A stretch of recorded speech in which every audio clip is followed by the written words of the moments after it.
하나님의 시간, 이것을 우리가 카이로스라고 합니다. 우리 인간의 시간을 크로노스라고 합니다. 하나님의 때 카이로스를 설명하는 가장 효과적이고 좋은 본보기가 요셉이라고 믿습니다. 요셉은 누굽니까? 요셉의 별명은 무엇이었죠? 네, 그래서 a dreamer 이렇게 표현합니다. 야, 꿈꾸는 자가 오는구나. 그의 형들에게서 받았던 별명입니다. 그러니까 통칭이죠. 실제로 요셉은 꿈을 잘 꿨는데요. 그 꿈은 단순히 우리가 꾸는 꿈이 아니라 하나님이 특별히 상징으로 주게 하셨습니다. 그래서 요셉은 예언자고 선지자예요.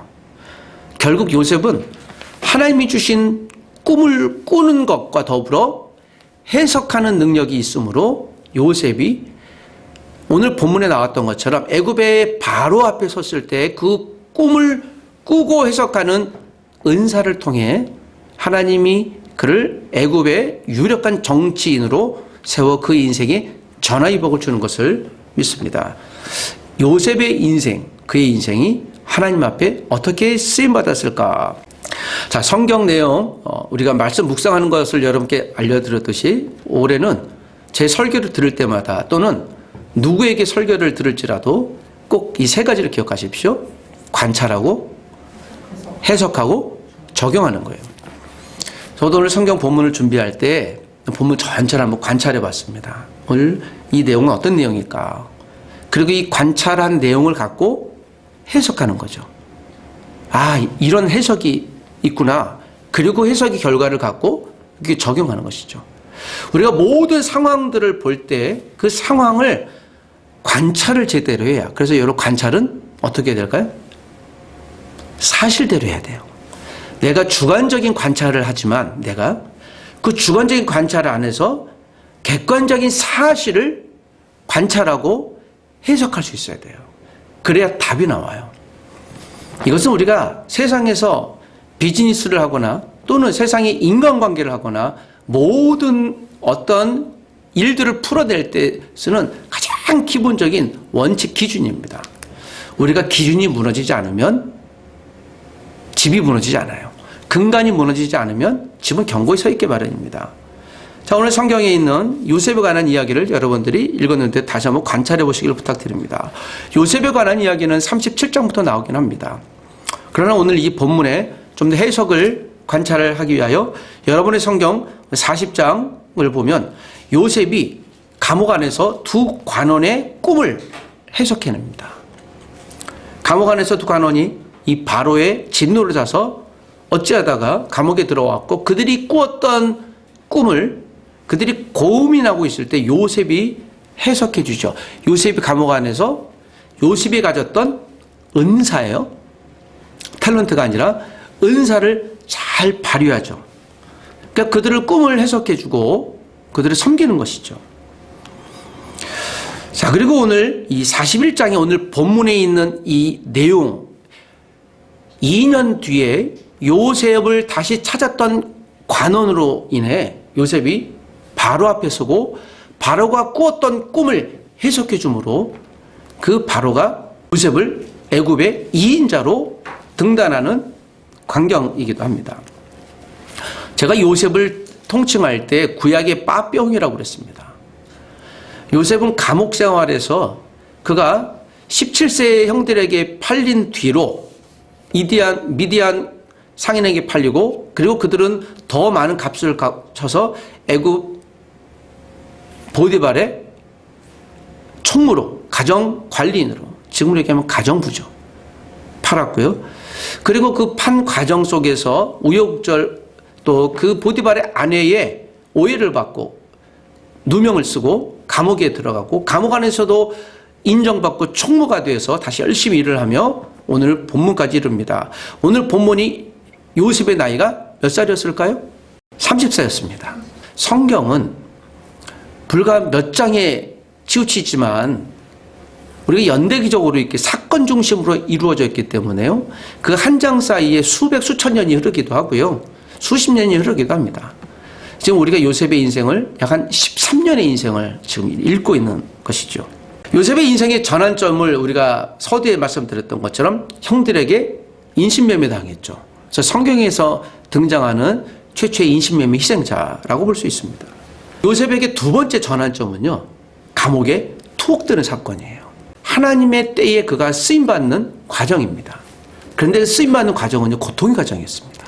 형들에게 인신매매, 이 엄청난 인생에 팔리다니, 그것도 형들에게.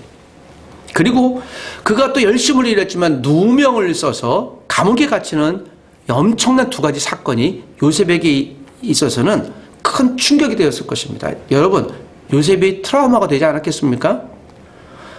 이쯤 되면 여러분, 요셉의 감정 상태는 어떤 감정 상태가 충만했을까요? 예, 분노죠. 내가 형들을 만나면 어떡하리라. 내가 나를 팔았던 보디발의 아내를 내가 기회만 되면 어떡하리라 하는 분노였을 것입니다. 자, 그런데 요셉이 그 분노에만 사로잡히지 않았습니다. 여러분, 요셉은 성자가 아니에요. 하나님이 아니에요. 그래서 인간이 갖고 있는 모든 감정 다 갖고 있었을 것입니다. 분노 충만하여 때를 봤을 것이에요. 자, 그런데 요셉이 들어갔던 감옥은요, 정치범 수용소라고 그랬습니다. 그 정치범 수용소도 요셉의 인생에서 특별한 거예요. 그 정치범 수용소에 들어오니까 어떤 정보들이 많았겠어요. 정치적인 일들, 사회 근동의 일들. 그래서 요셉이 바로의 꿈을 해석하면서 그가 중앙집권, 이 꿈은 어떤 내용이니 곡식을 몇 년 동안 잘 보관했다가 팔고 하셔라 라고 하는 내용은 단순히 요셉이 하나님이 주신 해석도 가미했겠지만 그 정치인들에게서 들었던 정보를 쌓아놓고 해석하는 습관을 계속했었을 것입니다. 이것이 요셉이 갖고 있었던 지혜예요. 그 요셉은 자신의 상황 속에서 앞으로의 일들, 내가 감옥에 나갔을 때 어떻게 살아야 될 것이라는 것을 예측하고 준비하고 있었던 사람입니다. 최악의 상황이지만 그 속에서도 이 상황을 해석하고 있었던 거예요. 그럼 내가 지금 무엇을 해야 될까? 우리가 미래를 준비하는 사람들의 큰 특징 가운데 하나는 형통했을 때도 다음 미래를 준비하고 이것이 최악의 상황이라도 다시 이것을 해석하여 미래를 준비하는 그런 사람들인 것이죠. 성경에 나오는 모든 사람들의 특징은 그럽니다. BC 1915년에 요셉이 출생했어요. 이것이 이제 야곱이 91세 때 이야기입니다.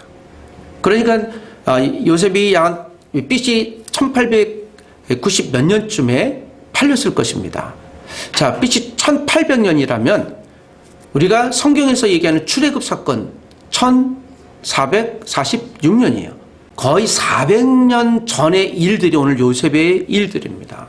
여러분, 우리가 성경을 이미 해석해서 알고 있지만 요셉이 애굽의 총리가 되는 결정적인 이유, 그래야만 되는 이유는 무엇이었습니까? 그들이 애굽에서 400년 동안 살 수 있는 토대가 되었기 때문에 그래요. 그래야 그들이 가나안 땅으로 오는 통로가 되어졌기 때문입니다. 요셉은 이 한 사람의 존재는 이스라엘 전 민족의, 하나님 나라 민족의 통로로 쓰임받는 거예요. 그래서 요셉이 필요한 것이었습니다. 요셉은 죽지 말아야 돼요. 죽을 수가 없었던 것이지요.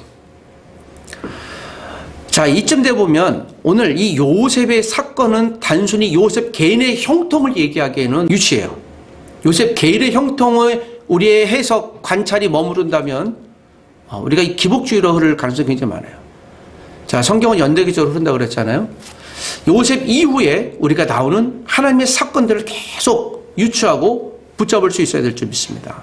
자, 다시 오늘 본문으로 들어가서 창세기 41장을 조금 더 관찰해 보십시다. 41장 1절에서 8절에는 애굽의 파라오가 해석할 수 없는 특별한 꿈을 꿉니다. 우리가 꿈을 꿀 때 특별한 꿈 꿔본 적 있으신가요? 대부분의 꿈들은 그냥 없어져요. 그런데 그 꿈이 나의 감정 상태에 영향을 미치면 그것을 무의식의 상태에 어떤 상태가 내 현재 에고, 현재 상태에 영향을 미친다고 얘기를 해요. 예, 그게 이제 감정 상태이기도 합니다. 그런데 이것과는 달리 꿈을 꿀 때 계속해서 잔상이 남는 어떤 것들이 실제로 있기도 합니다. 저도 그런 경우가 많지는 않지만 그랬을 때 이것이 어떤 영향을 미치는 경우가 많아요. 이걸 그래서 어떻게 해석을 해야 될까? 요셉이 꾸었던 꿈은요, 하나님께서 이것은 미래에 일어날 일에 대한 어떤 일들로 그를 이미 훈련시키셨고 17세에 오늘 파라오가 꾸었던 꿈도 특별한 사건 때문에 하나님 그에게 꾸게 하신 것이에요. 이 꿈의 내용, 안타깝게도 여러분, 파라오가 꿈을 꿨으니까 누구에게 해석하라고 했었겠어요, 처음에? 예, 애굽의 점성술가가 많았거든요. 애굽은 신의 나라였기 때문에요. 당연히 점성술가 한두 명도 아니었죠. 우리가 여러분 잘 아는 대로 모세가 출애굽을 할 때 그때 파라오가 모세가 신변 이정을 해가잖아요. 그러니까 파라오도 누굴 등장시켜요? 마술사를 등장시켜서 똑같이 하게 하잖아요. 나중에 이제 뭐 속임수를 쓰기도 하지만. 그러니까 거기는 점성술의 나라예요. 그리고 모세가 저주했던, 모세가 극복했던 10가지 재앙 전부 다 애굽이 섬겼던 신이에요. 파리부터 시작해서 피, 그 이집트 나일강을 섬겼던 거거든요. 그거를 피로 만드니까 죽어버리잖아요. 예, 개구리 재앙, 이재앙, 파리재앙, 우박, 또 해재앙, 장자, 모든 것이 다 우상이에요. 그래서 그것은 우상을 진멸하는 하나님의 권능을 드러내는 사건이기도 하죠. 자, 오늘 다시 400년 전에 오늘 본문의 사건이에요. 그러면 이 사건은 모세까지 연결된다고 우리가 요셉의 이야기는 우리가 유추하면서 성경을 충분히 볼 수 있어야 돼. 이 사건은 그 모세의 출애굽과 더불어서 연동되는 사건입니다. 41장 1절에서 8절까지 애굽의 파라오가 해석할 수 없는 특별한 꿈을 꿉니다. 그리고 이 가운데 모든 관원들과 꿈을 해석해야만 했던 점성술가들이 죽게 되니 이 한 관원이 왕의 진노를 사서 자기가 감옥에 있을 때 자기 꿈을 해석해줬던 누구를? 요셉을 생각해냅니다. 여러분 이 생각은요 수동적인 거예요. 피동적인 겁니다. 관원이 의도적으로 생각하지 않았어요. 위기가 오니까 아 맞아 나에게도 이런 일이 몇 년 전에 2년 전에 있었지. 하나님은 이처럼 우리가 했던 경험들을 수년이 지난다해도 없어지지 않고 하게 하십니다. 이때 여러분 요셉이 이 관원의 꿈을 자발적으로 잘 해석해 주었기 때문에 그가 베풀었던 친절 때문에 요셉을 기억해낸 것이에요.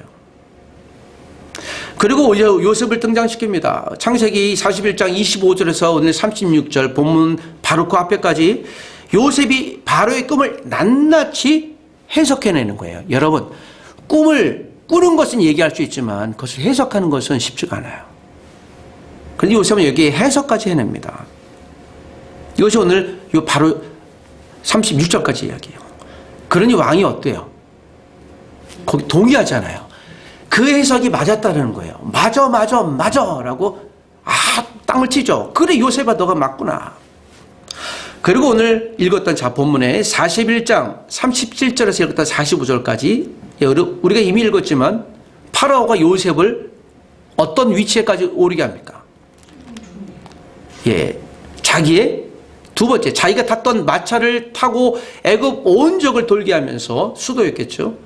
그러면서 요셉이 제 2인자가 되었다고 선포해요. 요셉을 우리가 한번 생각해 봐야 될 거예요. 아무리 그래도 그렇지 여러분 어찌 조금 전까지 감옥에 있던 그 젊은 30세 젊은 요셉을 어떻게 애굽의 2인자로 삼겠습니까? 여러분 애굽이 도통 큰 나라입니까? 엄청나게 큰 나라잖아요. 거대 제국이었잖아요. 애굽에 포로로 잡혀갖고 감옥살이 했던 요셉이 어떻게 하루아침에 총리가 되었겠어요? 그래서 많은 분들이 이것은 사실이 아니라고까지 얘기도 합니다. 이 당시 애굽의 왕조가 애굽 18왕조 즉 힉소스인들이 만들었던 왕조예요. 애굽의 역사 가운데요. 근데 이 18왕조 기록이 없어요. 애굽의 정통 역사 가운데. 왜냐하면 이 힉소스 왕조는 애굽의 정통 왕조가 아니라 애굽의 이방 민족이었던 사람들이 권력과 힘을 얻어서 애굽의 왕조의 바통을 이었어요. 그리고 애굽의 약 19 다시 이제 20대 왕조가 오면 이제 정통 왕족이 돼요. 그래서 애굽인들은 아마도 본인들이 정통 자신의 혈통을 이어받지 못하고 구테타로 빼앗겼던 정권을 인정하고 싶지 않았던 것 같아요. 그래서 애굽의 역사에는 이들이 없어서 그래서 모세 이야기까지 이것을 설화라고까지 얘기를 합니다. 그러나 고고학적으로 나중에 이 내용들은 다 증명된 것으로 현재 밝혀지고 있습니다. 자, 우리는 다시 성경의 이야기로 돌아가서 그렇다면 애굽의 파라오가 요셉을 제2인자로 세울 수 있었던 것은 그에게 첫 번째 큰 감동이 있었을 것이고 자 보십시오. 아무도 해석할 수 없었던 그 꿈을 요셉이 해석해내므로 요셉을 누구로 인정했겠습니까? 애굽은 어떤 나라라고요? 신의 나라. 그러므로 애굽의 미래를 예측할 수 있었던 것은 그가 애굽의 권력을 갖고 있어도 충분할 것이다 라고 생각했을 것입니다. 그리고 여러분, 애굽의 파라오를 움직였던 사람들은요, 점성술가예요. 조언받고요. 그러므로 이 당시에 점성술가는, 제사장은 단순히 종교인이 아니라 권력자와 같다는 것이에요. 요셉은 그가 갖고 있었던 꿈 꾸는 것, 해석하는 것에 은사를 하나님이 적절하게 사용하게 하신 것이죠. 여러분 다시 보십시다. 요셉이 17살에 형들과 아버지에게 꾼 꿈을 자기가 해석해줘 말씀드렸죠. 그리고 요셉이 감옥 안에서도 꿈을 해석해 줍니다. 그렇죠? 그걸 본문에도 요셉이 바로의 꿈을 해석해 주죠. 요셉은 꿈을 꾸는 것과 해석하는 것이 그가 은사였어요. 오늘 여기서 우리가 알 수 있는 한 가지 사실은 그래요. 여기서 우리가 여러분 어떻게 이 본문을 잘 해석해 보겠습니까? 요셉이 총리로 어느 날 갑자기 등단한 것처럼 보여집니다. 성경은 거기에 대한 특별한 해석은 없어요. 이날 이후부터 요셉은 총리예요. 그러나 요셉이 두 번째 권력을 가질 수 있었던 이유는 무엇이었습니까? 요셉이 무엇이 있었기 때문에요. 여러분, 애굽의 파라오는 정치인이에요. 그러니까 정치인을 세우려면 그에게 무엇이 있었다라는 것을 확인해야 돼요. 그 정치력이 있다는 걸 확인해야 되잖아요. 그 정치력은 뭡니까? 예언하고 점성술가죠.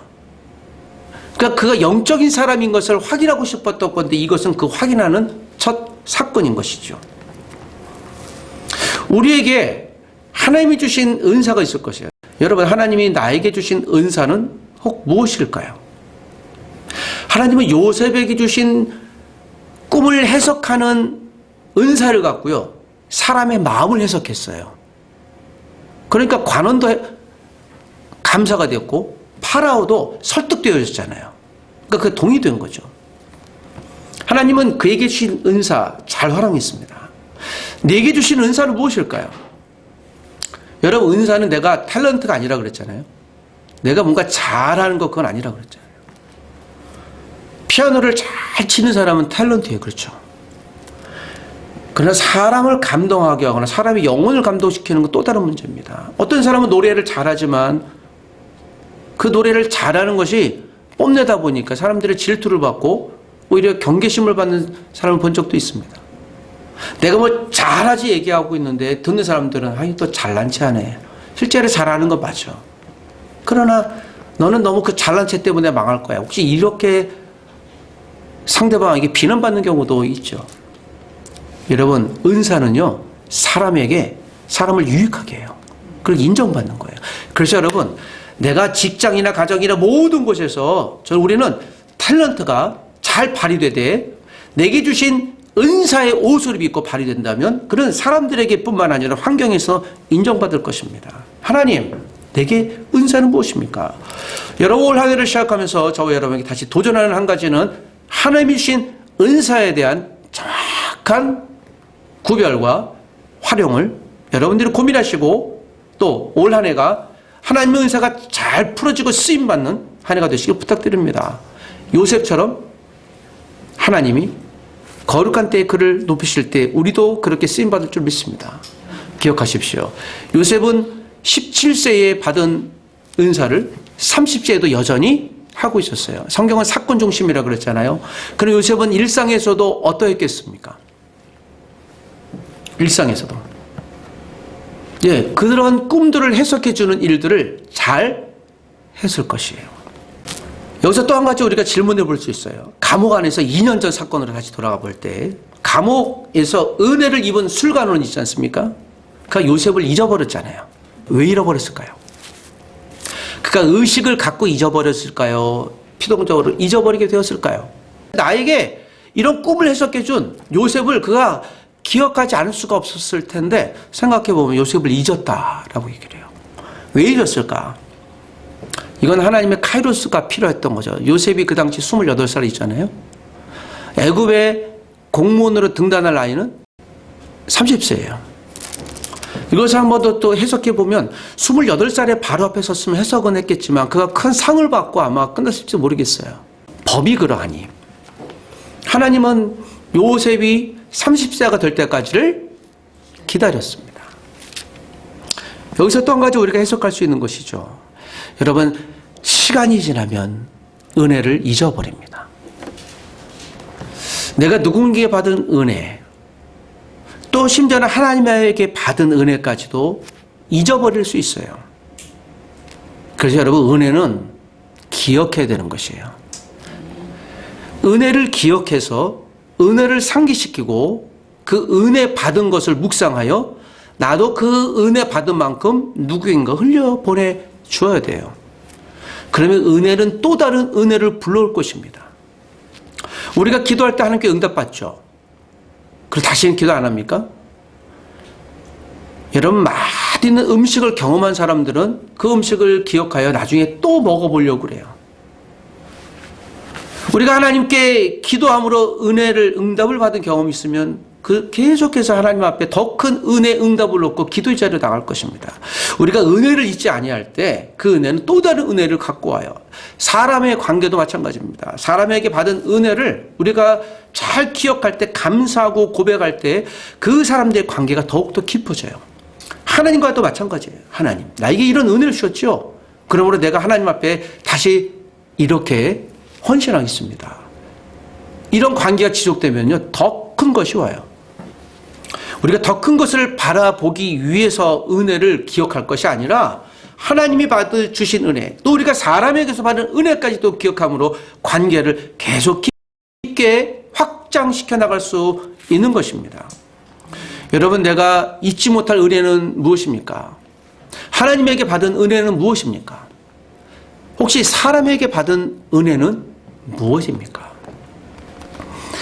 제가 학생들에게 밥을 사주면 참 그렇게 좋아해요. 너무 좋아해요. 왜 그럴까요? 그래서 어떤 학생 물어봐요. 근데 왜 이렇게 밥을 그냥 사주세요? 아이러니해요. 그래서 내가 밥값을 받을까 했더니 아니, 그건 아니고요. 너무 감사한데요. 너희가 나에게 지금 은혜를 경험하는 거야.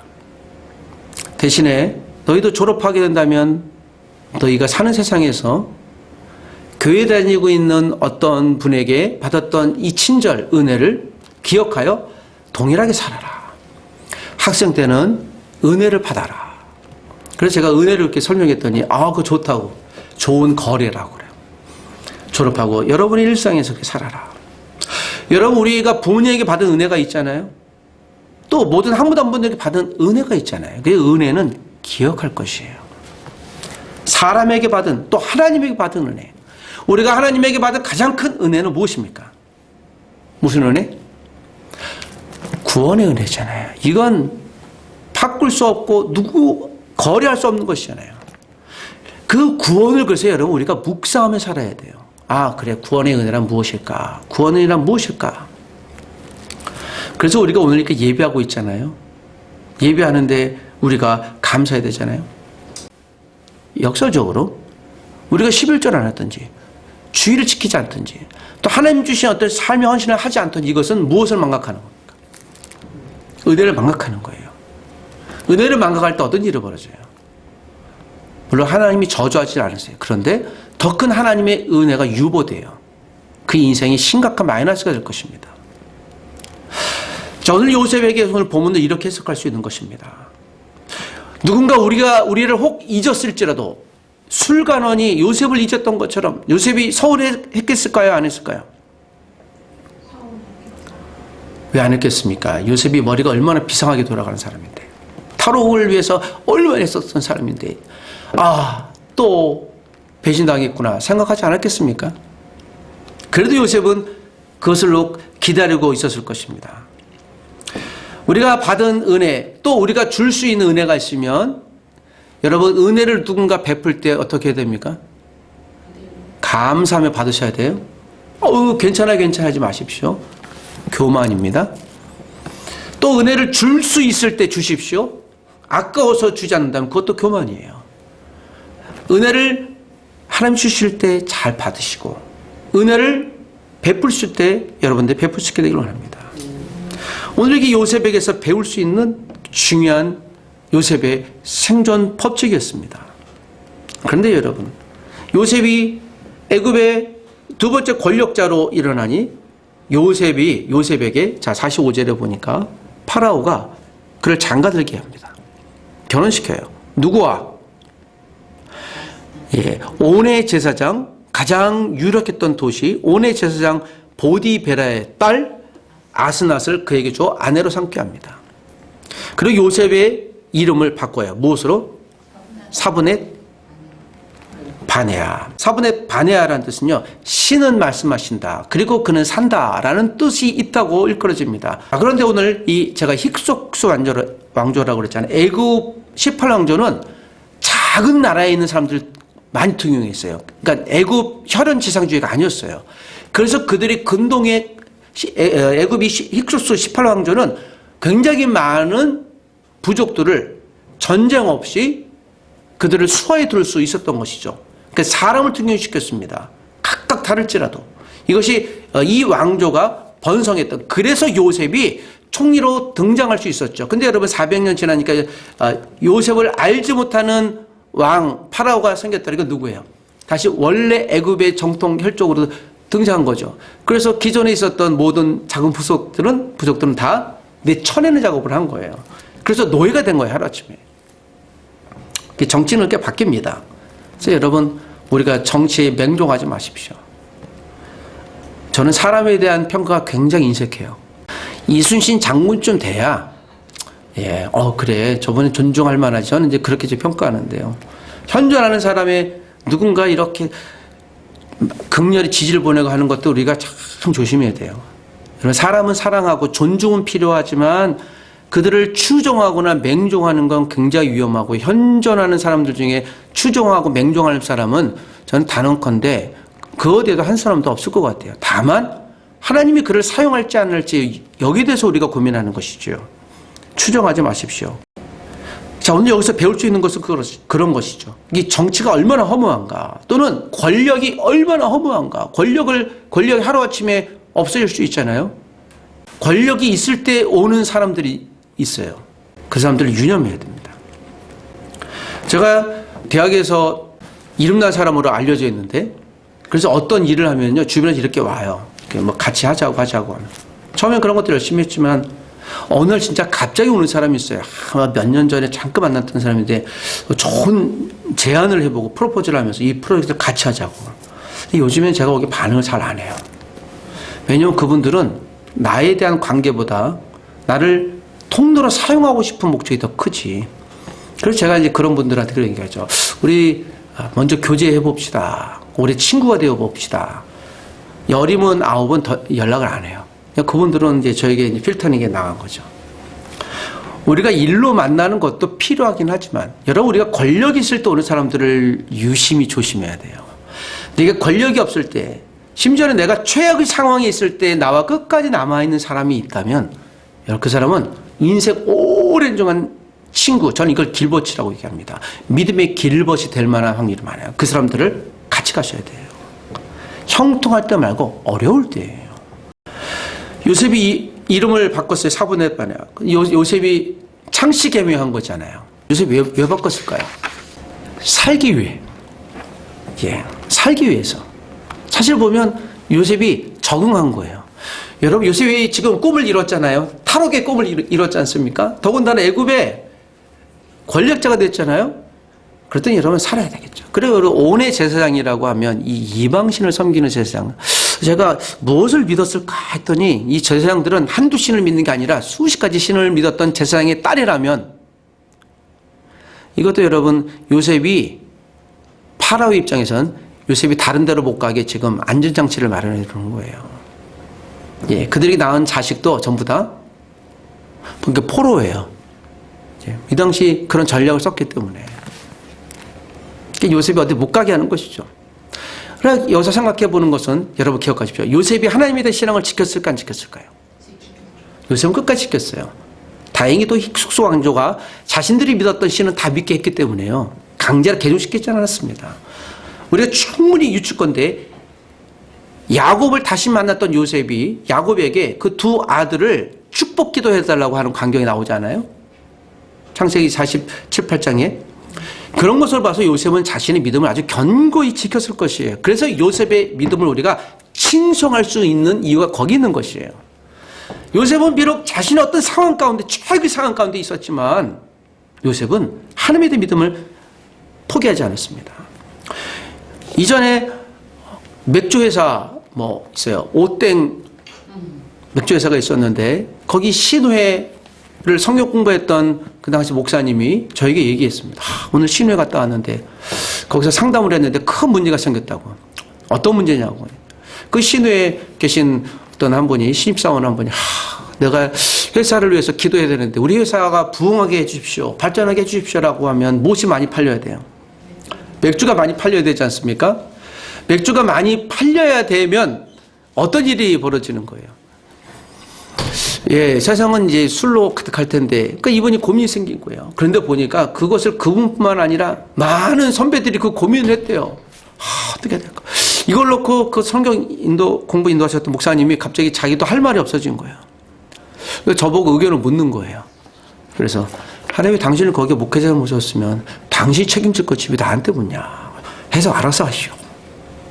나중에 얘기를 들어보니까 그 질문하셨던 분은 좀 불편해서 결국 회사에 퇴직하고 나가셨다. 야, 참 쉽지 않구나. 제가 그 얘기를 보면서 참 고민했어요.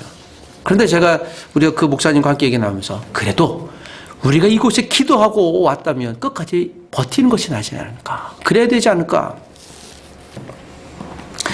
예, 그 알코올 없는 맥주를 만들지. 그런 것도 참 지혜가. 그러니까 계속 창조적인 하나님의 지혜를 그 속에서 풀어내야 되지 않을까. 제가 그분 얘기 들으면서 뭔가 이렇게 쉽게 판단한다는 것은 정말 어렵구나. 여러분, 요셉이 이처럼 한 곳에 내가 믿음만을 지키라 라고 했다면 그가 아마 이 권력자, 여러분 애굽은 우상을 섬기는 나라인데 어떻게 내가 권력자가 될까? 할 수 없을 거야 라고 생각했을 수도 있겠지만 여러분, 그런 의미 속에서는 하나님이 내게 주신 불편한 상황까지도 잘 해내야 줄 믿습니다.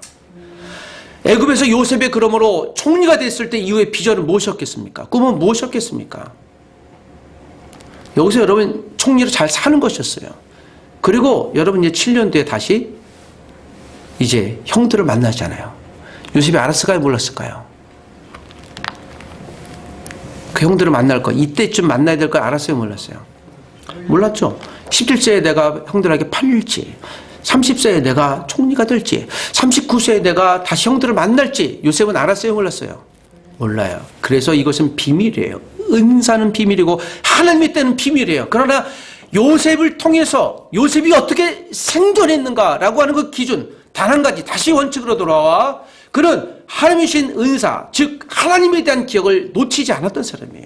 하나님이 역사하실 것이라는 사실을 놓치지 않았어요. 인간적인 배신도 수없이 당했으나 인간적인 믿음보다 이 상황까지도 하나님이 역사하실 것이야 라고 하는 믿음을 갖고 있었고 지극히 현실적인 사람이었으나 그는 지극히 영적인 믿음의 사람이었어요. 이 두 가지를 그는 함께 썼던 것이에요. 현실에서 최고의 정신력, 살아남기 위해 애썼을 것이고 또 하나님에 대한 믿음도 포기하지 않았던 바로 그런 사람이었을 것이에요. 그래서 그가 이 세상에서 우리 성도의 모델이 될 수 있는 것이에요. 성도의 존재 가치의 본보게 될 수 있었던 것입니다. 여러분, 때로 우리가 실수하고 실패할지라도 그 자리를 잘 지켜나가는 우리가 되시기를 부탁해 드립니다. 17세의 노예로 팔린 요셉은 30세에 이집트 총리가 되어 세상 앞에 그의 이름을 드러내게 됩니다. 요셉은 야곱과 그 형들을 이집트에서 400년간 안전하게 보호하는 영적, 육적, 민족 가장의 역할을 하나님이 요셉에게 주셨기 때문에 오늘 요셉이 이곳에서 애굽의 두 번째 권력자가 하나님이 되기로 작정하신 것입니다. 하나님은 환경을 움직이시고 사람의 마음을 움직이시는 분입니다. 하나님을 예배하는 사람은 하나님의 마음을 움직일 수 있어요. 우리가 성공 영어로 success라고 하죠. 성공이 아니라 서비스, 예배입니다. 성경과 예배 이 두 가지, 이것은 예배를 통해서 우리가 세상에서도 믿음으로 성공할 수 있을 뿐만 아니라 예배자로 성공할 수 있는 것입니다. 하나님의 시간에 하나님이 사용하시는 사람이 되기를 주의 이름으로 부탁드립니다. 성공이 아니라 섬김이고 성공이 아니라 예배입니다. 다 같이 기도하십시다.